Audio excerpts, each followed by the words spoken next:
Here are the following steps of how to make pea and ham soup. So I'm going to get 2 good handfuls of chopped bacon.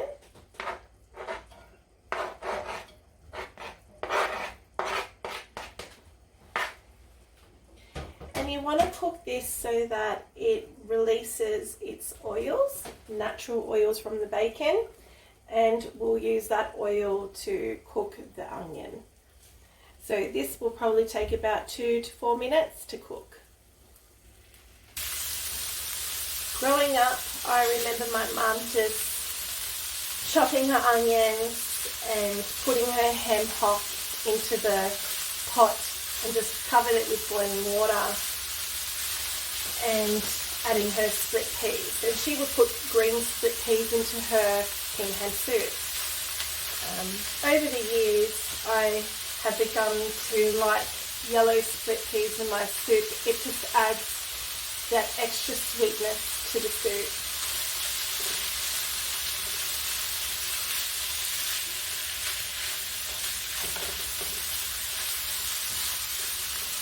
The bacon adds flavour and that richness.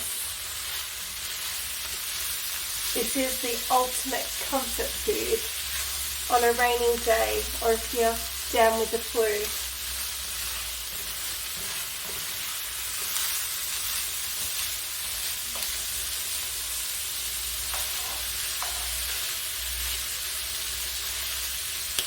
So next you're going to want to add in 1 onion diced, and you want to cook this down until the onions are translucent.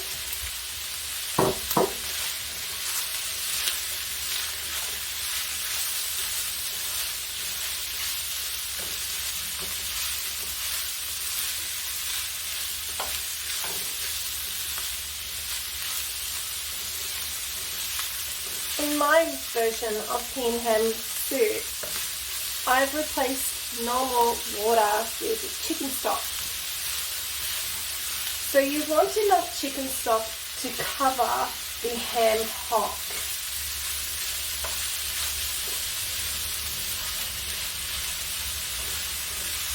You know, I heard a chef say, you wash yourself with water. So don't add water, add chicken stock to your soup, or a vegetable stock or a beef stock, depending on what type of soup that you are going to create in the kitchen.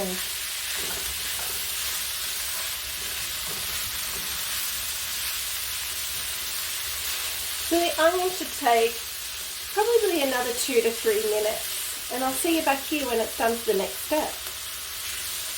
That's starting to look good now, so the next thing you're going to want to do is add in 3 to 4 finely diced garlic cloves. For the amount that I'm cooking, I'm using 4 garlic cloves. So in they go. And it's always important to watch your spices or anything that you're cooking, because especially with the garlic, you don't want it to burn. So I have over here a pot of simmering chicken stock. And so to stop the cooking process of the garlic, I will add in spoonfuls of that chicken stock. So you'll know when to add the chicken stock is when the garlic starts releasing its smells, or its aroma. When it starts releasing its aroma.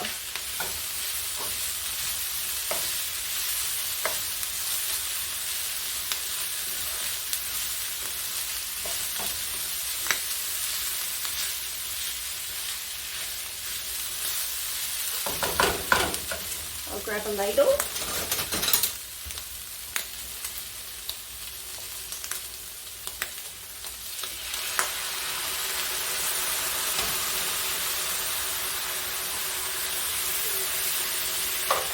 Can you smell it?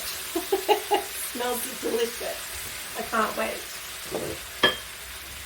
So to that, you're going to want to grab a leek and finely dice the leek. So I've only used 1 leek in here. Now, in this step, you can chop in two carrots. You can finely dice that, And you can also add in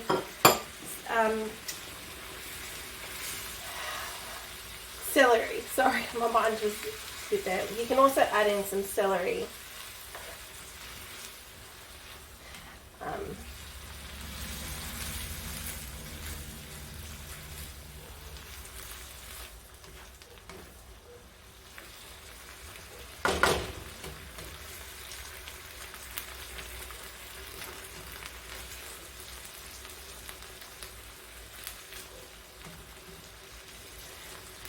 For this recipe, I'm going to try to incorporate ingredients that are a little bit different from my mother's cooking, but I don't want to get too carried away from the original recipe.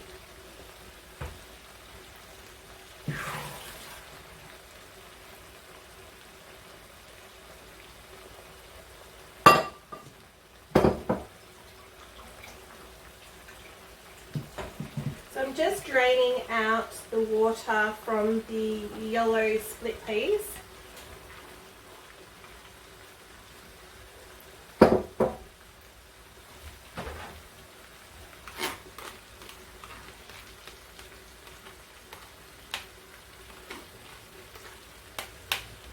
You know, my mum would always make hers in a pot. But I'm just going to incorporate all these ingredients together, and then I'm going to pop them over into the slow cooker for 2 to 3 hours, or at least until the ham is falling off the bone.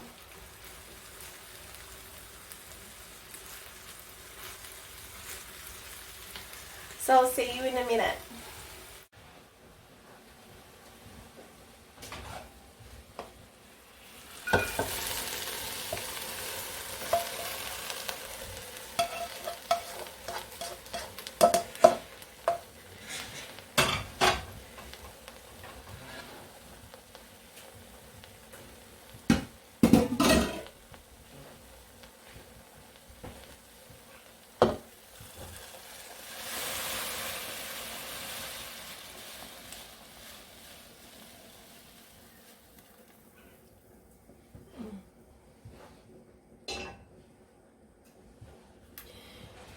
So in my slow cooker, I've added 2.5 cups of split peas, which I have soaked. I've given them a good 1 to 2 hour soaking period.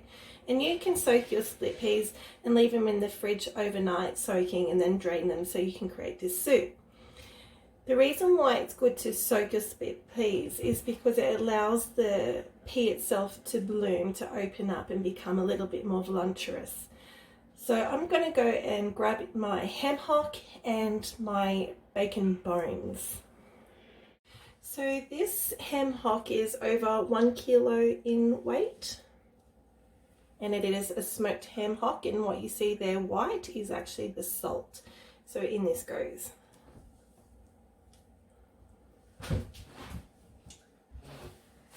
Next up, you want to go and grab your bacon bones.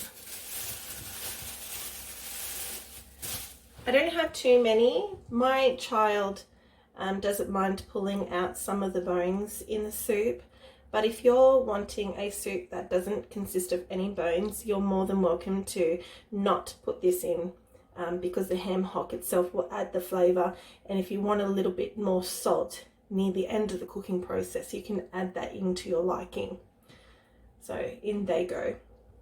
So you're going to want to put the lid on for and have this simmering away for at least 2 to 3 hours, or until the ham hock, the meat is falling off the bone. And in that, you'll want to take that ham hock out and cut up the ham finely or to your liking, and then put that ham back into the pot and simmer away until it thickens to the consistency that you like.